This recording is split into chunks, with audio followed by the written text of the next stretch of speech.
los chicos y las chicas de mi grupo, me saludo. Me conocen, gracias a los que me conocen y que ya vi esta mañana, a los de otros colegas de otros departamentos. Gracias por estar aquí. Como dijo Gabriel, me parece que esto es pertinente, un poco de la coyuntura. Yo escribí esto está en imprenta, es parte de un libro que se llama Puerto Rico y el Mundo, o Puerto Rico en el Mundo, es un capítulo de ese libro, es un libro que edita la doctora Silvia Álvarez Curbelo y va a publicar la Academia Puertorriqueña de la Historia.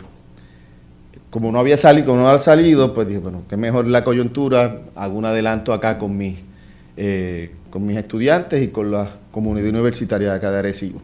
Así que, sin más preámbulos, vamos a darle aquí encima. Cuando termine, pues abrimos a discusión, conversamos y a impresiones, ¿ya? La emigración dominicana, historia y cultura en Puerto Rico.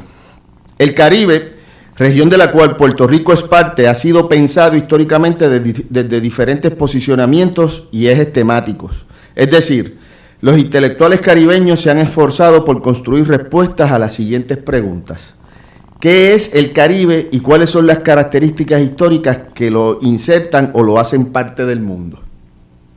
Por ejemplo, para el intelectual dominicano Juan Bosch, el Caribe históricamente, por su composición y ubicación geográfica, ha sido una frontera imperial en la cual, a través del tiempo, diferentes imperios han tenido intereses y dirimido sus conflictos. Desde esta perspectiva, la historia de las islas del Caribe queda vinculada a una historia más amplia a través de la historia de los intereses imperiales mundiales manifestados en la región en forma de colonialismo. De ahí que otro de los ejes claves en torno al que ha girado la historia de esta región, o sea, la historiografía, sean la resistencia y los procesos de descolonización. La geografía, desde esta perspectiva, opera como un imperativo histórico. Sin distanciarse del imperativo geográfico colonial, otros intelectuales, por ejemplo, el cubano Manuel Monero Fraginals, han visto en la experiencia de la plantación azucarera y la sociedad esclavista los elementos definitorios del Caribe y sus islas, igual que Antonio Benítez Rojo, otro intelectual cubano, que escribió un libro fundamental que se titula La isla que se repite. Como desprendimiento de esta concepción, el mestizaje racial y la música, interesantemente, también han sido propuestos como elementos definitorios de la región. El historiador puertorriqueño Arturo Morales Carrión, en su libro Puerto Rico y la lucha por la hegemonía en el Caribe, afirma que el área antillana es un complejo mosaico social entrecruzado por los más diversos rasgos étnicos y culturales. El Caribe es producto de una diversidad cultural y étnica, afirma que a su vez es el resultado de ciertas condiciones geográficas que abrieron la posibilidad para que los intereses externos se fijaran en la región. De ahí su afirmación de que el Caribe históricamente es el producto de una intensa lucha por el poder entre los estados marítimos, comenta Arturo Morales Carrión. Esa lucha implicó, para este historiador puertorriqueño, que ninguna comunidad de la región, y lo cito, se desarrollara en plácido aislamiento sin ser perturbada por el oleaje de grandes conflictos bélicos e imperialistas.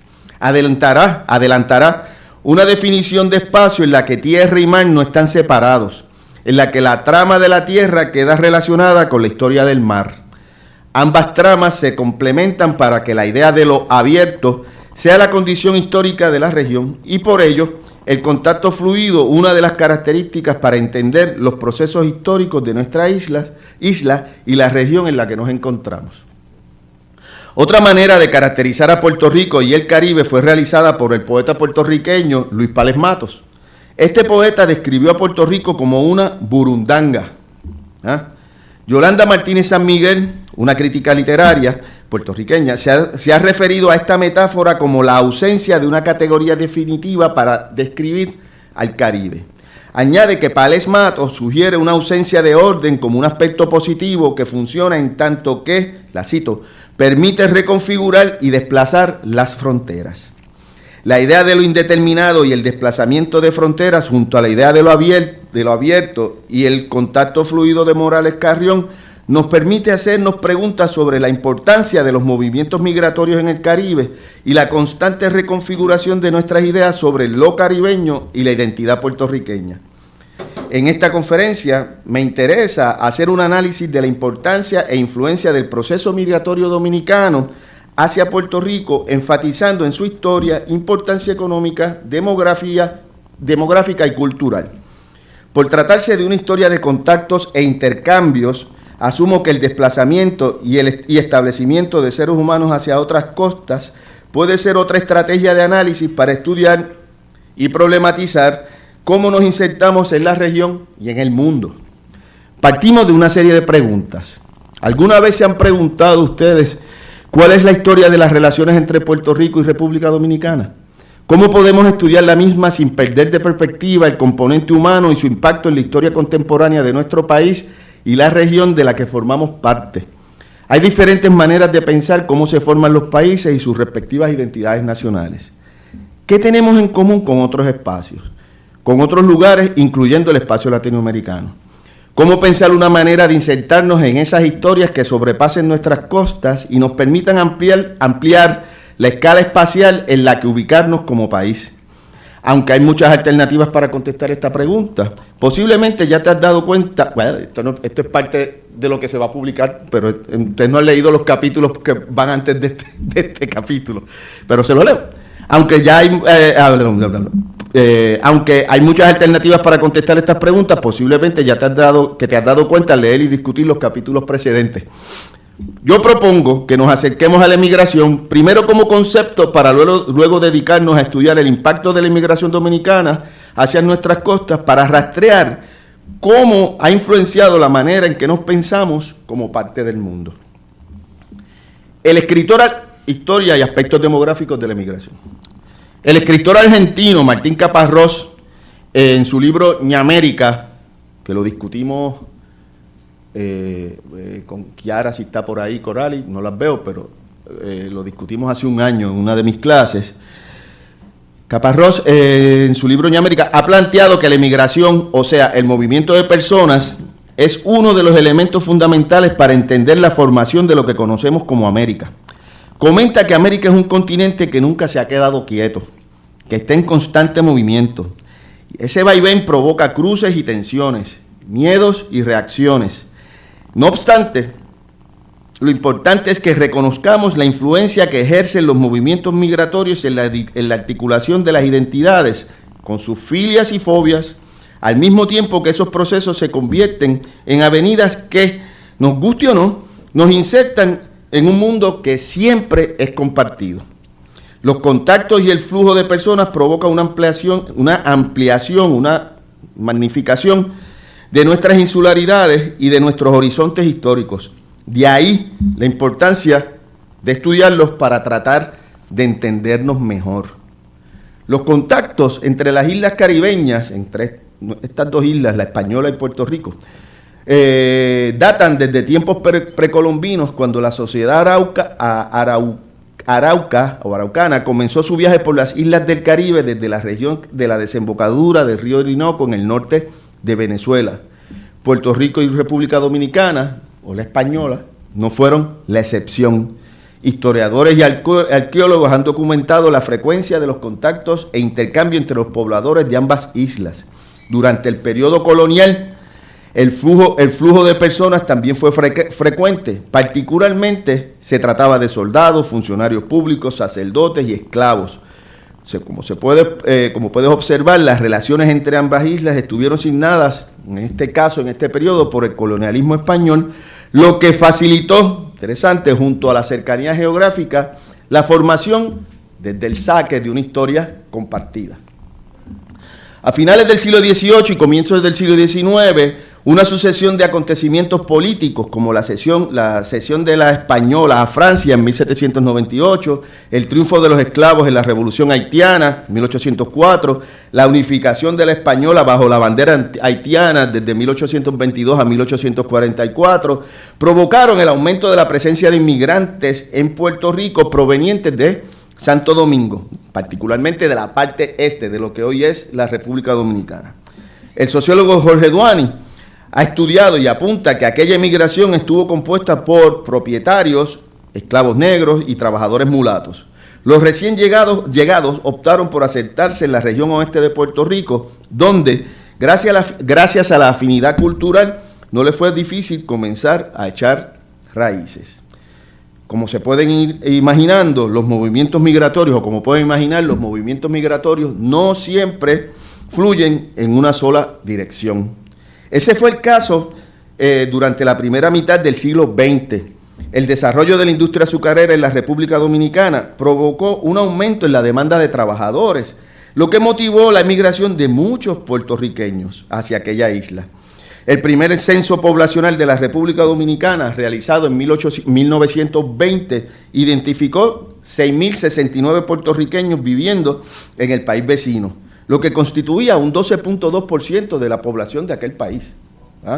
Para que vean las proporciones del flujo migratorio. Perdón, me equivoqué en el porciento. El 12.2% de los extranjeros censados. ¿Ok? En el Archivo General de Puerto Rico están depositados muchos de los pasaportes emitidos para viajar a la República Dominicana en aquella época. Una consulta rápida nos permite captar quiénes eran estos viajeros y por qué se mudaban. Por ejemplo, Juan de la Cruz del Valle y Francisco Valle, residentes de Rincón, se mudaron para trabajar en el Central Boca Chica. Por su parte, Juan Crespo, de 22 años y residente de Quebradilla, se trasladaba a la República Dominicana para buscar trabajo como chofer. Otros, como José Marrero, de 44 años y residente de Manatí, viajaba para visitar a su hijo, o Herminia Casanova, también de 44 años, residente de Naguabo, viajaba junto con sus hijas Rafaela y Elvira para reunirse con su esposo. Algunos ejemplos. Cuando yo estuve mirando esos pasaportes, era como un salvoconducto, pasaporte. Es bien interesante y haría falta hacer un análisis de las fotografías también y la descripción. Eso yo pude haber puesto, pero por espacio no lo puse. La descripción que hacen del cuerpo y de las marcas del cuerpo. La fotografía no basta, el color de la piel, hay todavía un fuerte énfasis descriptivo del fenotipo como estrategia de identificación, particularmente la raza, ¿no? El color, particularmente el color. Sin embargo, a partir de 1930, el tránsito de emigrantes entre ambas islas disminuyó considerablemente.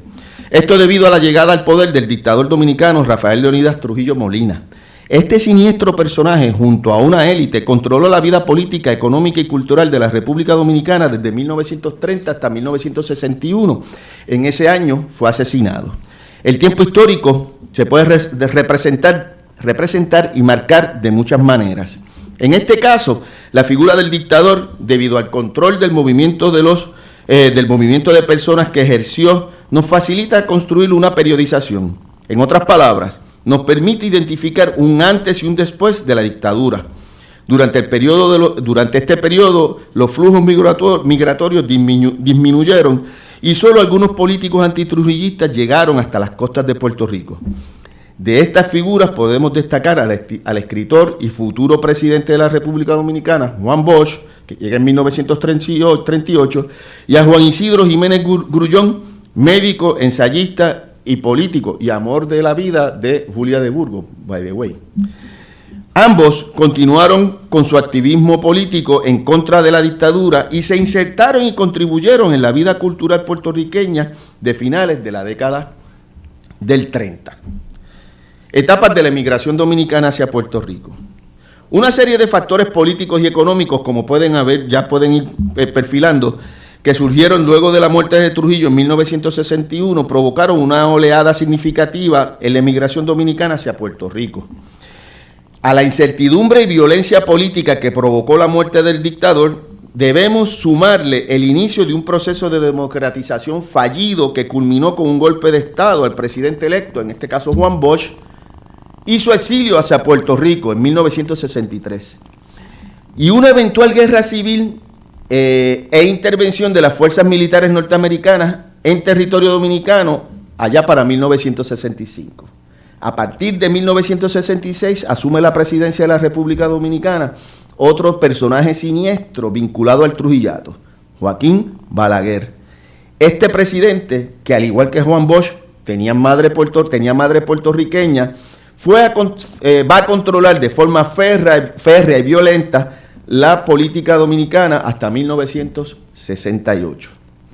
A los factores políticos debemos sumarle algunos aspectos económicos, como problemas con las principales cosechas de la economía dominicana, crisis en los servicios básicos como electricidad y distribución de agua, y el aumento del costo de los artículos importados como el petróleo. Estos factores se combinaron para disparar el costo de la vida. Recuerden, estoy describiendo a la República Dominicana de hace 50 años, no el Puerto Rico de hoy, pero ahí hay unos paralelismos, ¿no? Estos factores, junto a una mayor expectativa salarial, provocaron que la presencia de dominicanos en nuestra isla comenzaron a aumentar significativamente a partir de 1961, hasta llegar a convertirse en el mayor número de extranjeros en nuestra isla. Vale la pena preguntarse, ¿quiénes fueron los dominicanos que arribaron a nuestras costas? ¿Cómo llegan? ¿Cuáles son sus estrategias para integrarse y contribuir a nuestra sociedad? En fin, ¿cuál es el perfil del inmigrante dominicano en nuestra isla? ¿Cómo fueron recibidos y de qué manera han influenciado nuestra forma de vivir y particularmente de soñar?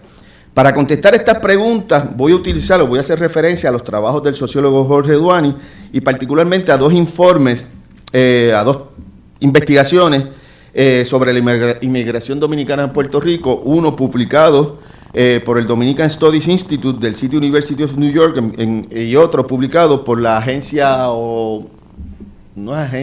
Grupo de Investigaciones Económicas, Estudios Técnicos que dirige el doctor en Economía Francisco Villamil.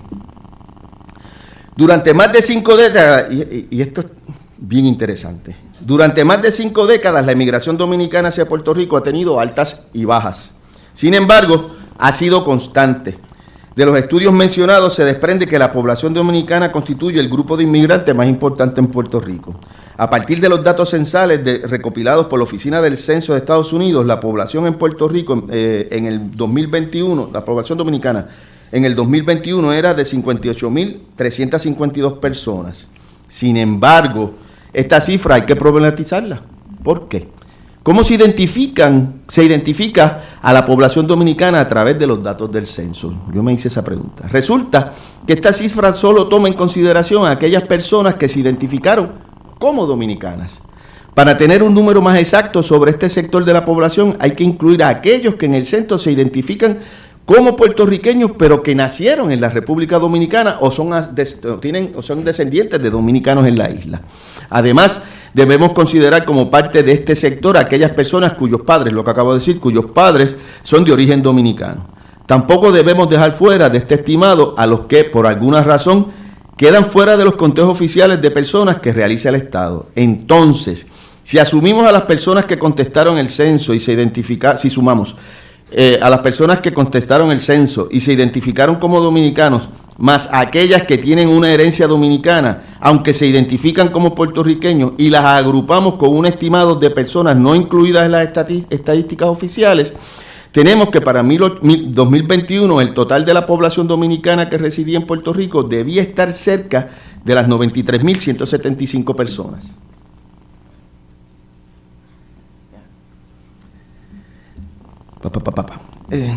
Como puedes apreciar en la tabla anterior, en esta tabla, desde 1980 hasta 2010, el total de dominicanos en Puerto Rico muestra un aumento constante, pero la segunda década del siglo XXI muestra una reducción considerable.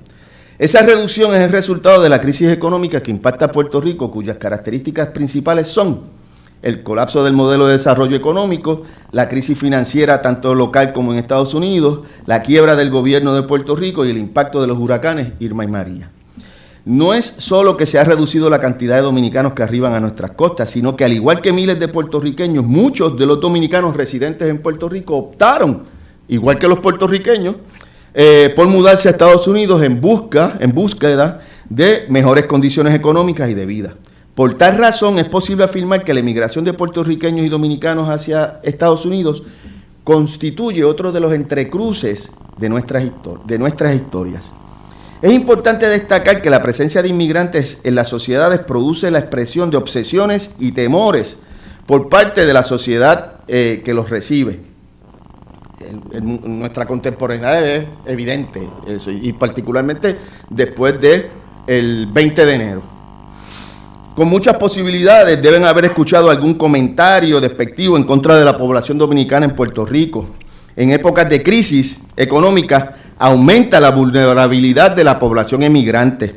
Por ejemplo, uno de los mitos más difundidos en nuestra sociedad y en la de Estados Unidos, es que la población dominicana en Puerto Rico, emigrante en general, es uno de los uno de los mitos más difundidos es que son vagos, es que es una población vaga, los emigrantes, y en este caso los dominicanos, y que compiten con los puertorriqueños pobres por los servicios de asistencia social estatales. Y eso es falso. Y eso es falso. Igual la idea de que compiten por los trabajos también es incorrecto, es falso, y veamos. Si nos fijamos en las tasas de participación laboral de los dominicanos en Puerto Rico, encontramos que estas tasas son más altas que las de la población puertorriqueña. El Centro de Estudios Dominicanos de la Universidad de Nueva York ha encontrado que, y lo voy a citar, las tasas de participación laboral dominicana superan al resto de la población de Puerto Rico para todos los grupos por edad. Por ejemplo, entre el grupo de 40 a 49 años, los dominicanos tuvieron una tasa de participación laboral de 84.7%, mientras que para la población en la isla en general fue de 69.5%. Del mismo modo, para la población de 50 años o más, los dominicanos tienen una tasa de participación en la fuerza laboral de 51%, mientras que para Puerto Rico, o sea, para los puertorriqueños, era de 25.4%. Lo que llama la atención de esta información es que los dominicanos están subrepresentados en los sectores tradicionales de empleo en Puerto Rico, como el sector manufacturero y el sector gubernamental. De ahí que es muy importante destacar la capacidad que tiene esta inmigración para crear sus propios empleos e insertarse en sectores de servicio y comercio. En estos sectores de trabajo independiente son mucho más comunes. En otras palabras, un % significativo de la población dominicana en Puerto Rico, el 37.9% de los hombres y el 35.5% de las mujeres, trabajan por cuenta propia y son sus propios jefes. Como puedes apreciar, la población dominicana en nuestra isla resulta ser un beneficio más que una carga para la economía local. Solo para que tengas una idea, el 11 de marzo del 2020, el Departamento de Noticias de WIPR, o sea, de la emisora del pueblo de Puerto Rico, al reportar sobre un estudio que realizó la consultora Estudios Técnicos, publica el siguiente titular: la fuerza laboral dominicana aporta 1.700.000.000 a la economía de Puerto Rico.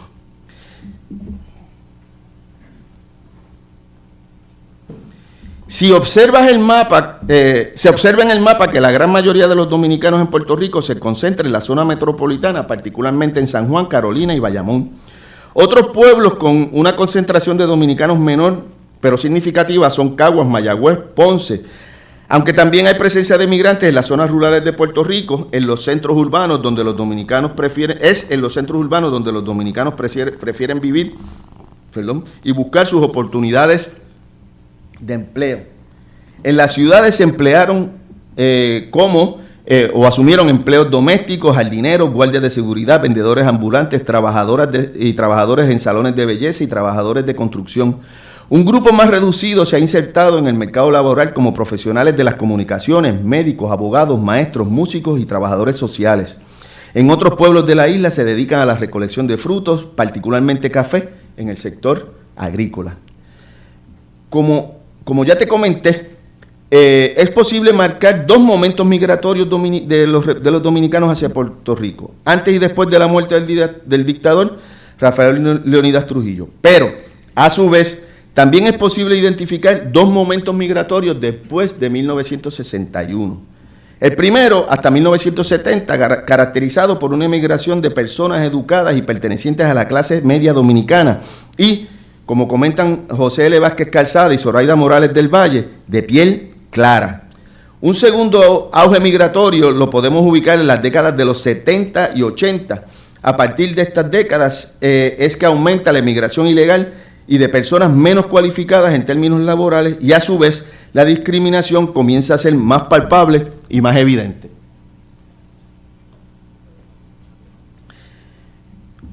El chiste, prejuicio, hipocresía e ignorancia.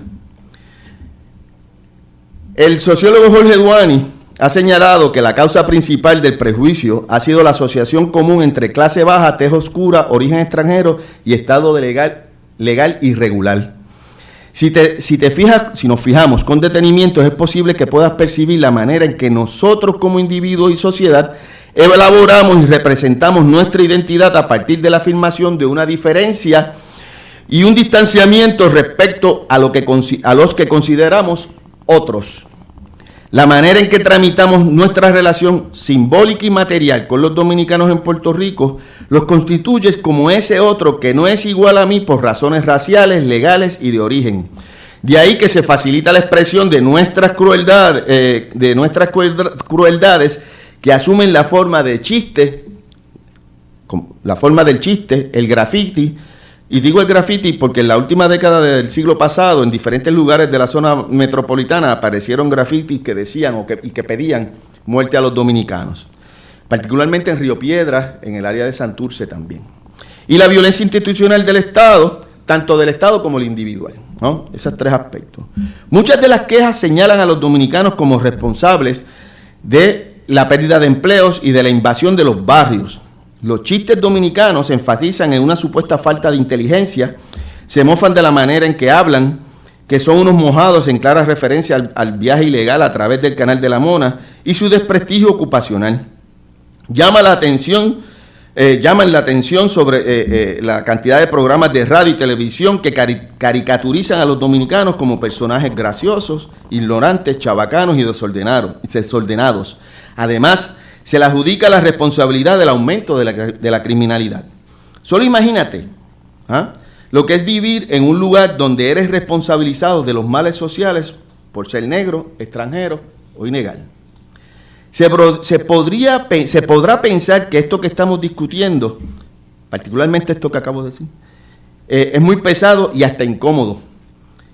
Y por supuesto que hay razón para sentirse así. Es pesado porque en esta parte de mi presentación y de mi análisis no estoy hablando de los dominicanos.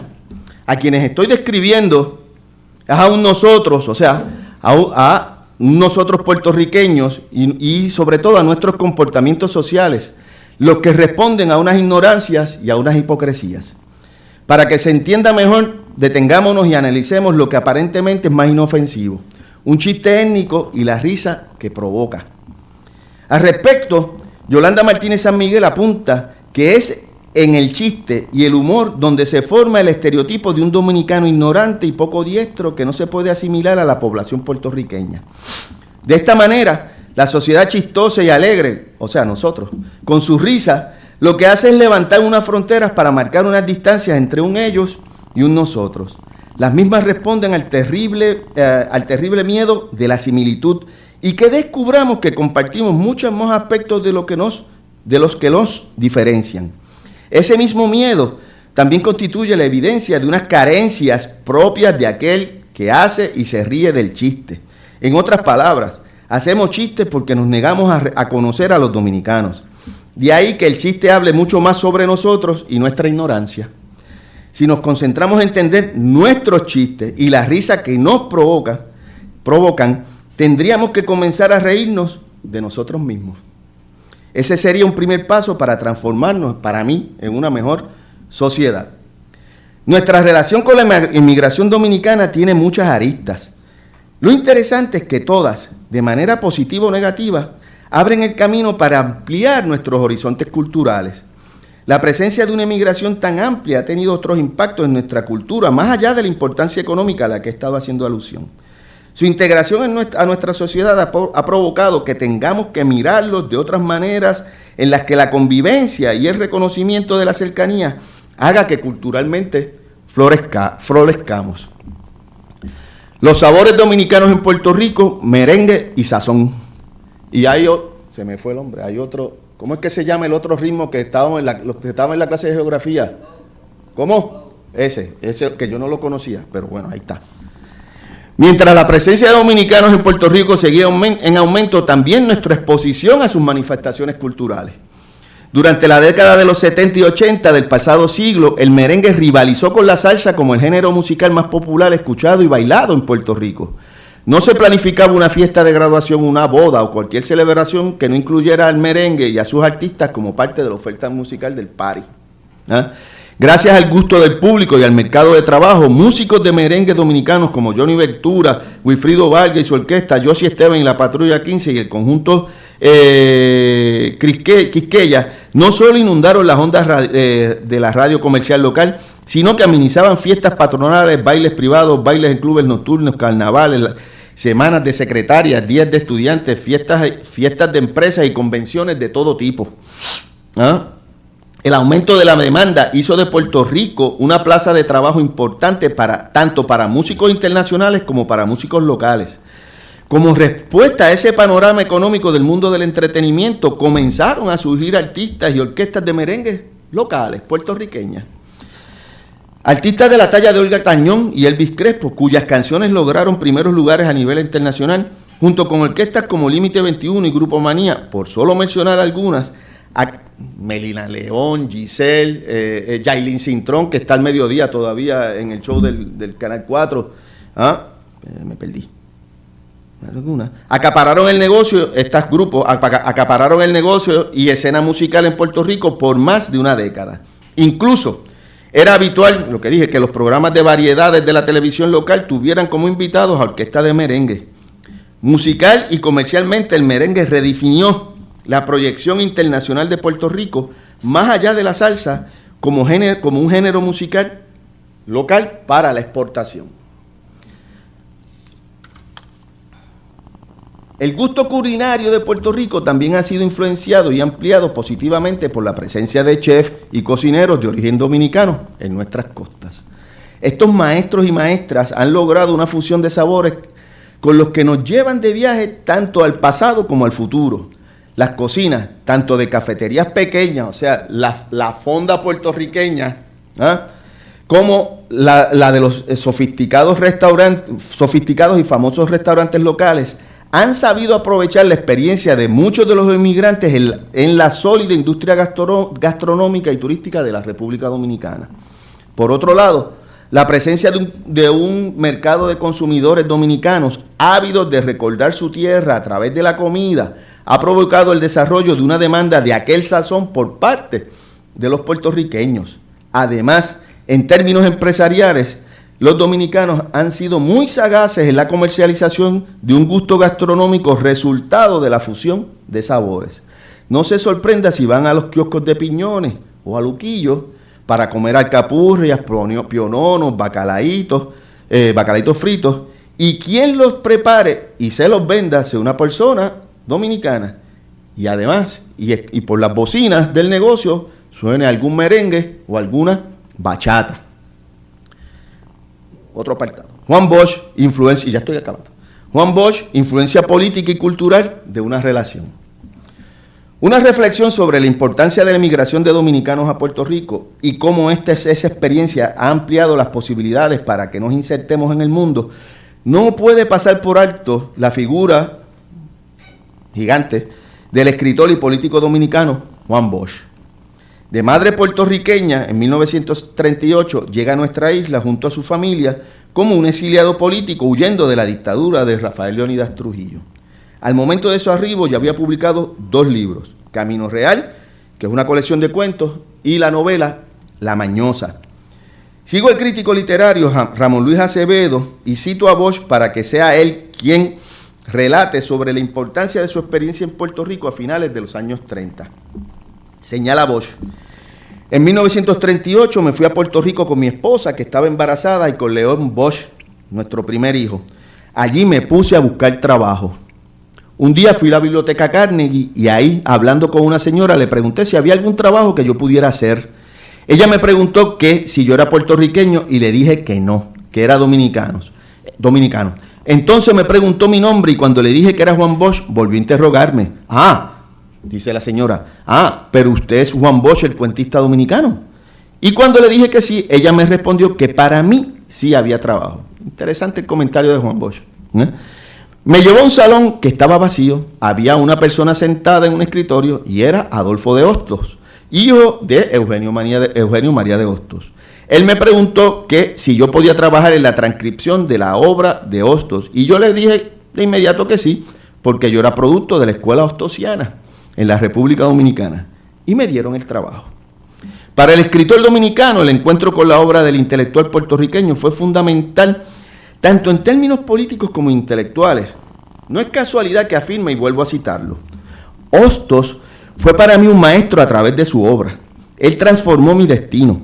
Antes de leer la obra completa de Hostos, yo era un proyecto de hombre que no estaba claro, no estaba bien concebido ni expresado. Un proyecto de hombre que quería hacer algo por su pueblo y por los pueblos latinoamericanos, pero no sabía cómo. Entonces, después de leer la obra completa de Hostos, ya yo sabía qué tenía que hacer y cómo hacerlo para servir a mi pueblo y a los pueblos de América Latina. La relevancia de la experiencia de Bosch con la obra de Eugenio María de Hostos fue fundamental en la definición de su vocación, como podemos ver. Esa vocación descubierta en Puerto Rico llevó a Bosch a ser una de las voces que más alto retumbó internacionalmente contra la tiranía de su país y además una de las voces literarias más importantes de la región del Caribe y de América Latina. Durante su periodo en Puerto Rico, además de trabajar en la edición de las obras completas de Hostos, dictó conferencias, publicó cuentos en revistas literarias locales y cultivó la amistad y escribió sobre autores como Emilio S. Belaval, Luis Jordan Torres y Julia de Burgos. Muchos años después, de 1938, los destinos de Puerto Rico, la República Dominicana y Juan Bosch volvieron a cruzarse. Luego del asesinato del dictador de Trujillo en 1961, el país vecino inició un proceso de democratización el cual llevó a Juan Bosch a la presidencia de aquel país al triunfar en las primeras elecciones libres desde 1931. Sin embargo, fuerzas políticas internas, tanto internas como internacionales, provocaron que a solo 7 meses de estar ocupando la silla presidencial, fuera depuesto de la presidencia y expulsado de aquel país. Puerto Rico volvió a ser su lugar de exilio gracias a los esfuerzos del gobernador de aquel entonces, Luis Muñoz Marín. Vale la pena destacar que en este contexto un grupo de políticos puertorriqueños participaron en la definición de lo que entendía debía ser la política internacional dominicana hacia América Latina y el Caribe.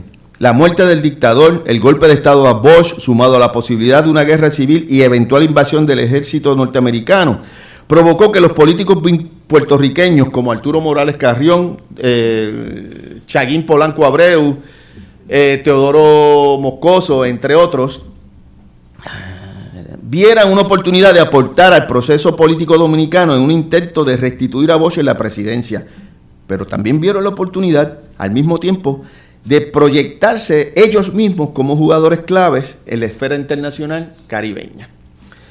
A lo largo de esta conferencia hemos podido analizar, revisar por encima, de verdad que haría falta mucha más profundización, cómo por medio del estudio de la inmigración dominicana a Puerto Rico podemos entender mejor nuestras interacciones sociales y particularmente nuestro vínculo con otras historias.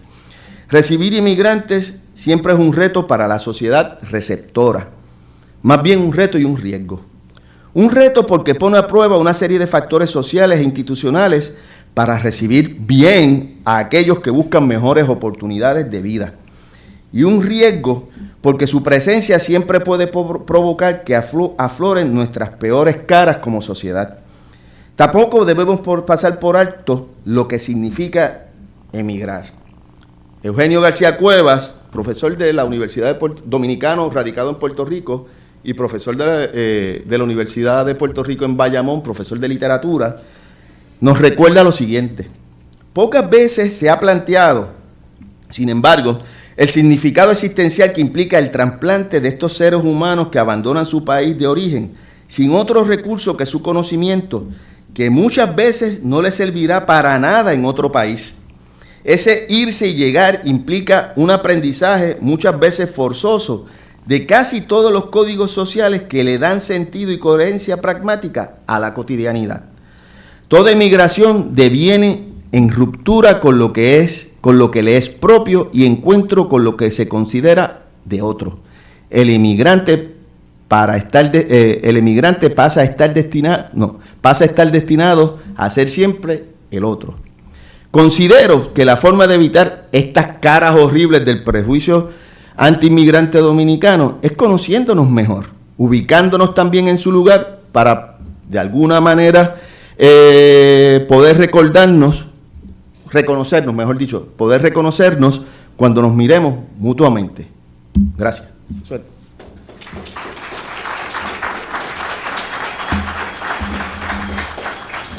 ¿Preguntas? ¿Dudas?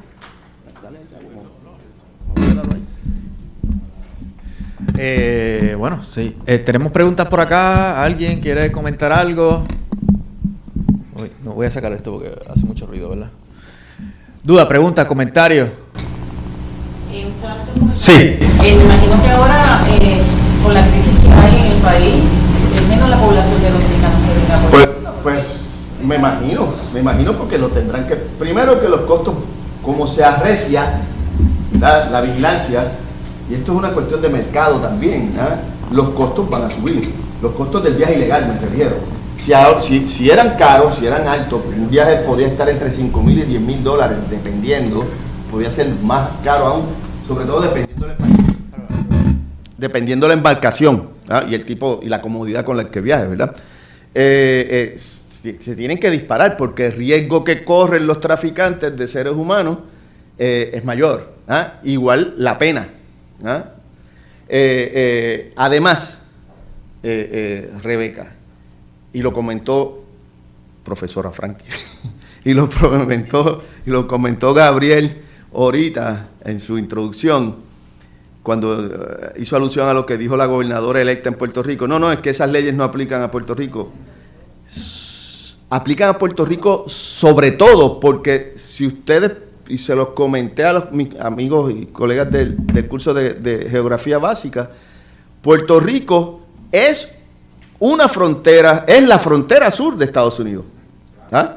Es la frontera, y toda la isla es frontera, sobre todo porque habría que medir, pero las leyes fronterizas aplican 50 kilómetros adentro del país. ¿Qué pueblo de la isla queda a 50 kilómetros de la costa más próxima?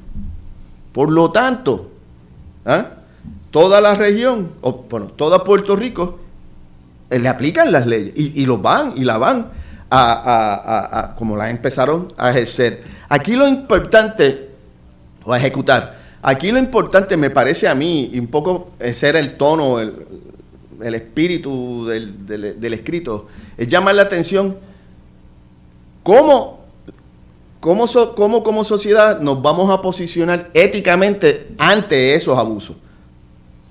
Sí. ¿Cómo nos vamos a posicionar? ¿Qué vamos a hacer?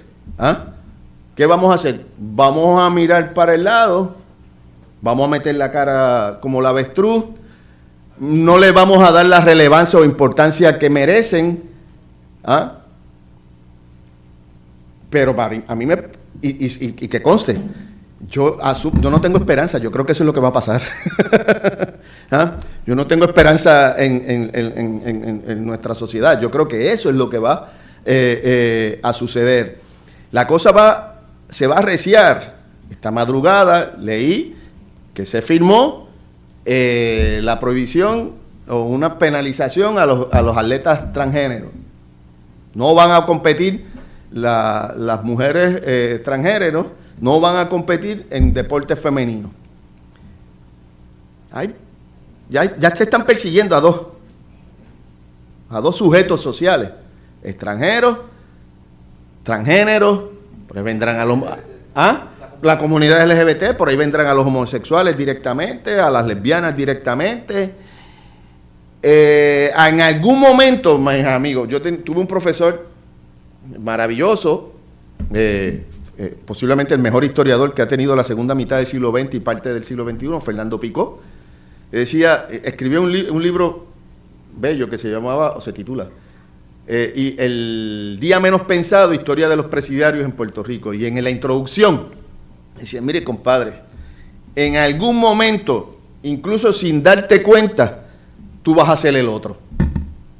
Y cruzas una raya. No te vas a dar cuenta, pero el que te esté velando y el que esté ejerciendo el poder, sí se va a dar cuenta y te va a morder, ¿verdad? Y te va a marcar. ¿Qué estaba llamando la atención a Fernando? ¿O a qué me parece a mí que estaba llamando la atención? Es que no porque tú no te atañes inmediatamente no significa que no vendrán detrás de ti eventualmente, por la razón que sea. En la Alemania nazi, hasta porque te gustaba el jazz. En Cuba, porque escuchabas, en Cuba hasta el año pasado, ¿sabes? Porque te gustaba escuchar rock, o porque te gustaba escuchar jazz. Y no estoy hablando de Cuba de los años 40, no, de la Cuba revolucionaria. Básicamente. Espérate. Ahí mismo. Pues dale, ¿qué? 1, 1, 2, sí, ahí está.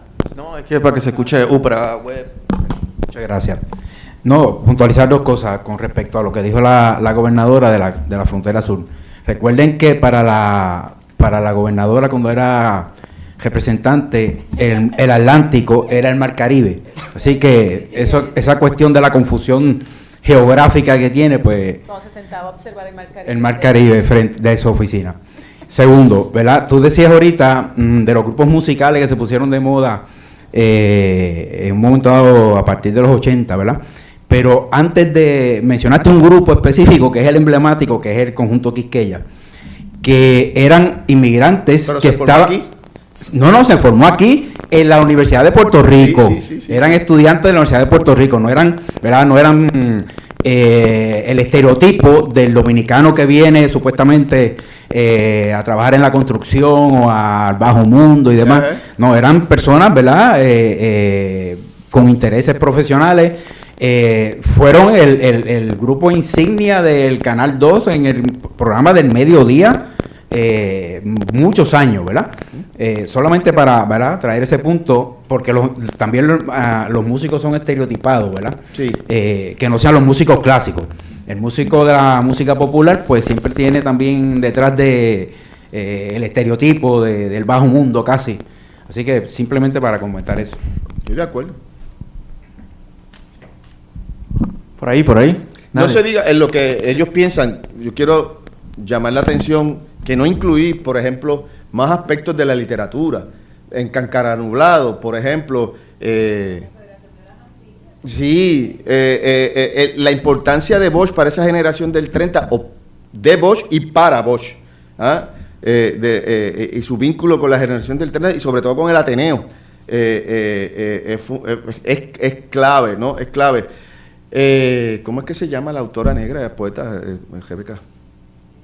Maura Santos tiene también un poemario dedicado a la emigración. Incluso el cine ha trabajado e interesantemente desde el cine y desde unos espacios no necesariamente académicos, como por ejemplo las producciones de los dominicanos que siguen, nos da risa, siguen explotando el estereotipo, pero con un final feliz. No sé si han tenido la oportunidad de verlo. ¿Alguien? Yo. Allá, Harim. Ok, Harim, espérate. Sí. Échate para acá.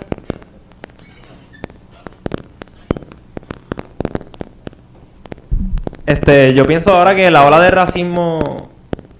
La ola de racismo aquí en Puerto Rico va a aumentar más. Ahora digo que nosotros los puertorriqueños, bueno, o la mayoría, a veces suele querer imitar lo que pasa en los Estados Unidos y como piensan muchos de los estadounidenses.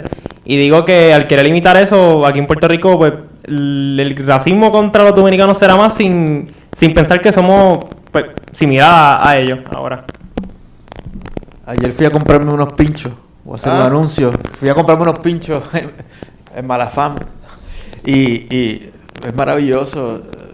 Es merengue de fiesta lo que tienen puesto ahí, pero merengue no, el merengue de esos grupitos locales. Sí, del perico ripiado, con su acordeón, saxofón, tambora, güira. Es estar en Dominicana, todos eran boricuas tal, pero es que no era merengue, era la misma comida, era, o sea, plátano, carne asada o frita, o sea, es que yo sé que la isla no se repite, pero se repite.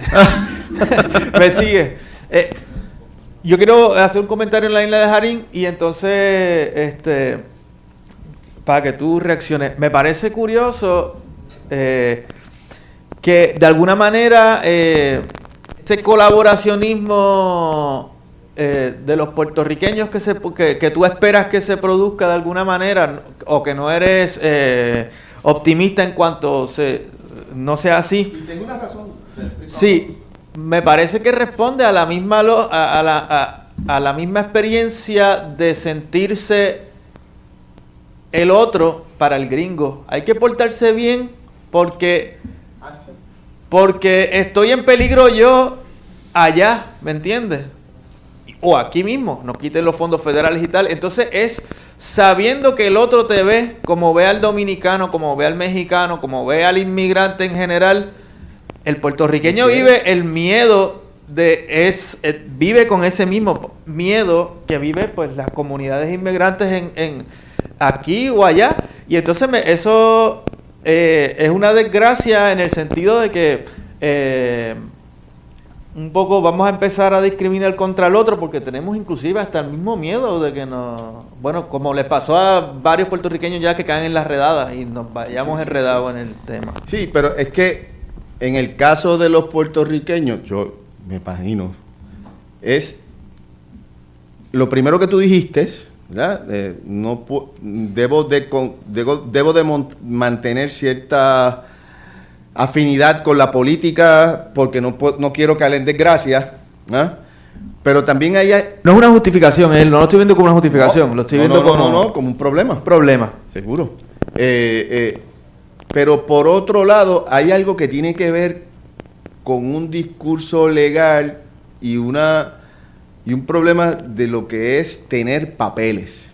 ¿Ah? El tener papeles es importante en nuestra sociedad y sobre todo con respecto al Estado moderno, a la fundación del Estado moderno. Tener papeles significa que eres ciudadano o que estás legal. No tienes papeles, tienes un problema porque no eres nadie. ¿Ah? Y eres dispensable. ¿Ah? Y eso hace como 10 años en un programa de radio con Jaime Colón y Pito, yo recuerdo que teníamos este tema y yo descubrí una cifra ahí, preparándome para el programa, en el mundo en aquel entonces había sobre 25 millones de stateless people, o sea, gente sin papel y sin estado que los represente. O sea, lo que voy. Tú puedes, se muere un inmigrante cruzando el canal, no se murió nadie. Legalmente, en términos de identidad legal. Es como, lo mato en la frontera, lo secuestra un caficultor y lo tiene allí pillado, recogiendo café y chantajeándolo hasta que no me recojas tanto, no me produzcas tanto, no llamo a tus familiares, tú estás aquí, si no llamo a migración. Que eso pasa. Y pasa aquí, O que te cobran, llegan los emigrantes cogiendo por la playa y por usar el baño le cobran $150, $200 y si no te cambias y no llamas a la persona a contacto.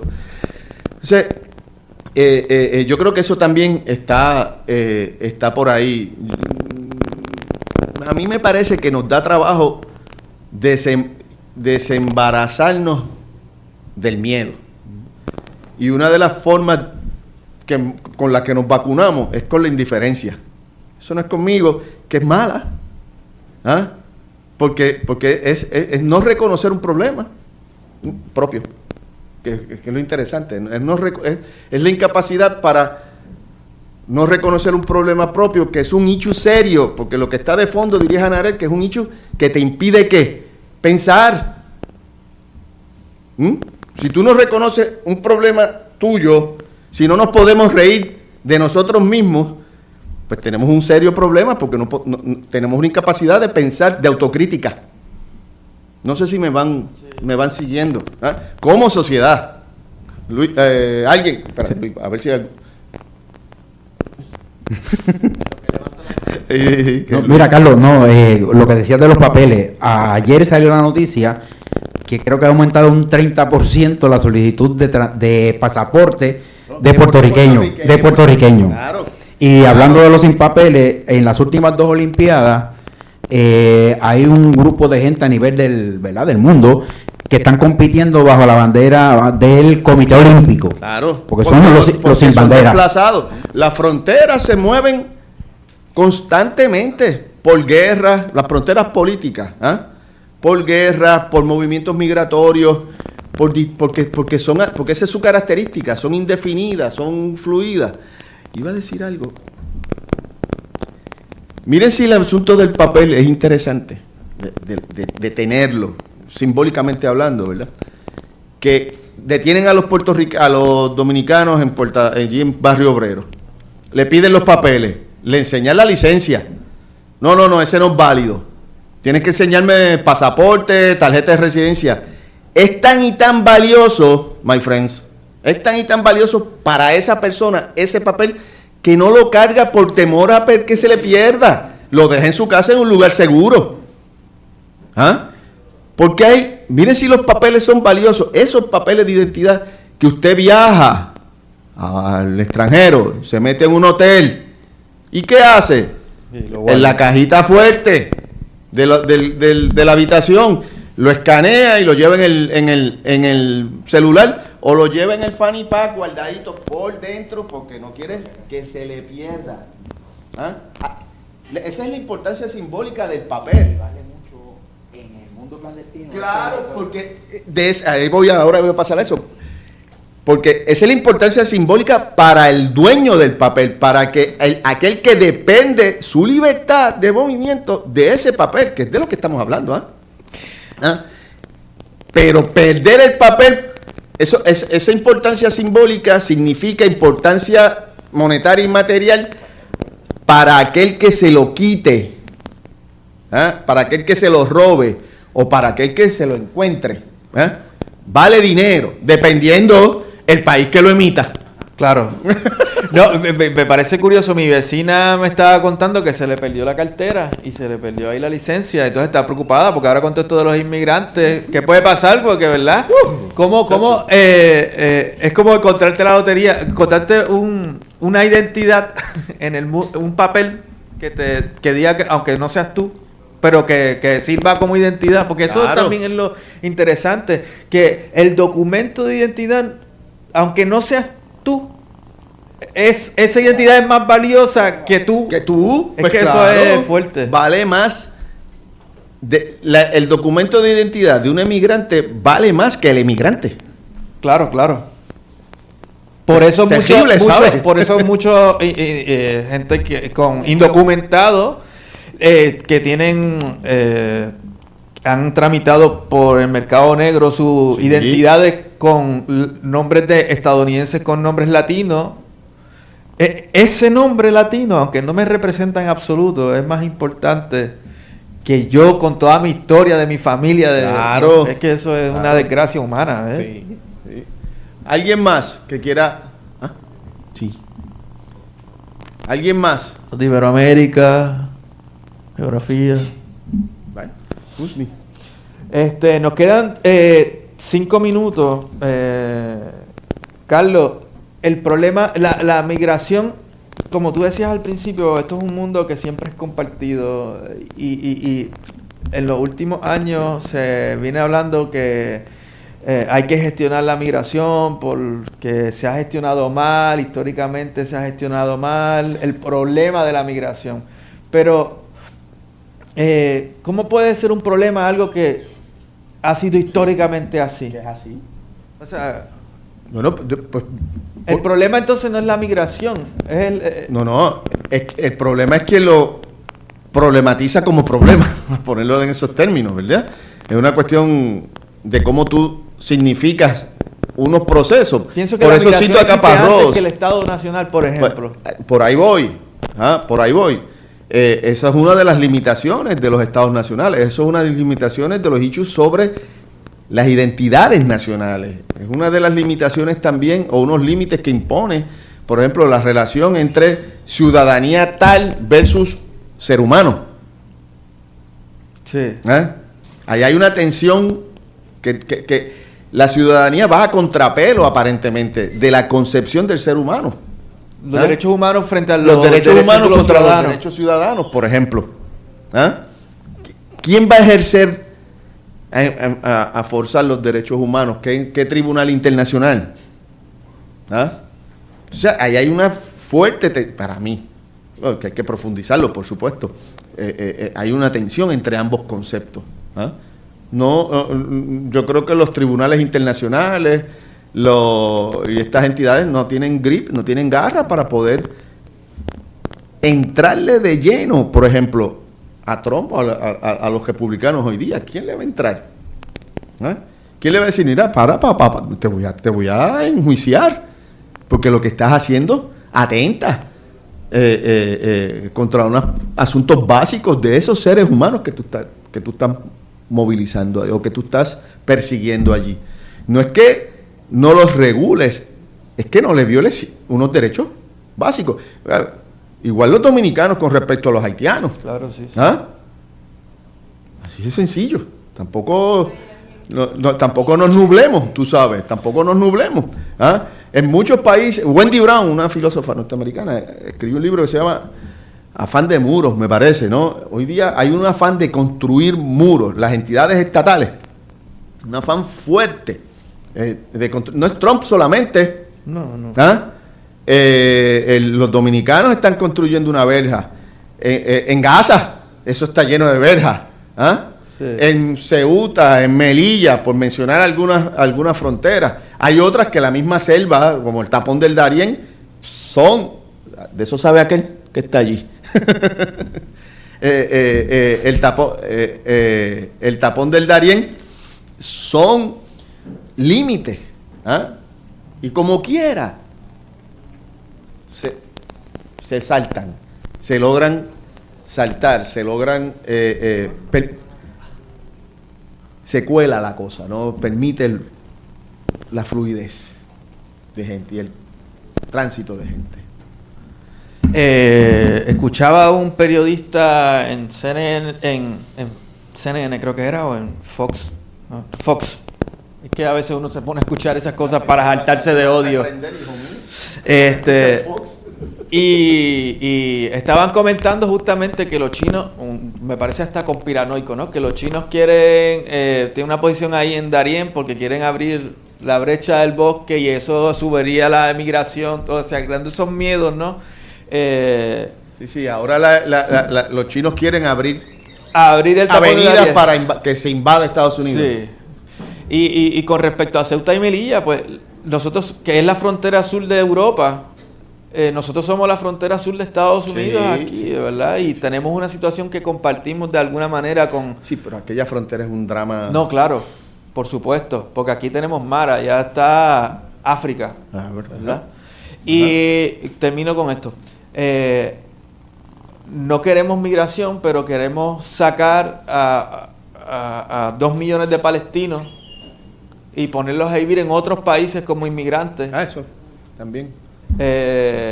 Como dijo Trump recientemente, cuando no se supone que todo el mundo esté en su casa, ¿no? Que queremos, ¿no? Tú allá y yo acá, pero estos no. Y esas son las cosas que provocan, esas contradicciones son las que provocan, yo creo que este caos en el que los propios discursos terminan convirtiéndose en malditos. Y ahí, por primera no se puede ser neutral, como tú mencionaste. No. Lamentablemente ya no se puede ser como que tú tienes que asumir posiciones propias. No tienen que ser necesariamente en bloque, nada de eso, pero hay que asumir un posicionamiento con respecto a un problema, y eso solamente se hace de la forma para mí más efectiva y mejor, es de forma crítica. Claro. y tratando de pensar, ¿ah? No repetir, no parlotear, como diría Karen, no digerirlo como dicen en la radio hoy día. No, te lo voy a presentar en arroz habichuela. Mire, yo se lo he dicho a los amigos de mis clases, el profesor o comentarista de radio, quien sea, que le diga, no, es que te lo voy a explicar en arroz habichuela, usted mándalo a las mismas porras, porque lo que está es siendo condescendiente y diciéndole que usted tiene unas limitaciones de entendimiento, y by the way, no sabe cocinar, porque hacer arroz de habichuelas es complejo, para que quede bueno, ¿eh? Es bien complejo, y se necesita un know-how. Eso, hay un ensayo de Cruz Ortiz Cuadra, un historiador que murió hace como 1 año y medio, 2 años, de la Universidad de Humacao, que se dedicaba a él a hacer la historia de la comida en Puerto Rico. Y cuando, esto no me lo estoy inventando yo, lo estoy parafraseando a él, en su artículo decía, el que dice que se lo va a explicar en arroz de habichuelas es porque no sabe lo que es hacer un arroz de habichuelas, y lo complejo y la complejidad que está envuelta en producir, en que se genere ese arroz de habichuelas, y simbólicamente lo complejo que es transformar en algo que no se debe comer porque te cae mal, en algo que se pueda comer y digerir y te guste. Sí. Eso es maravilloso y eso es complejo. Entonces, te lo voy a explicar en arroz y habichuelas, es invitarte a no pensar. Húyale. Esa es mi recomendación.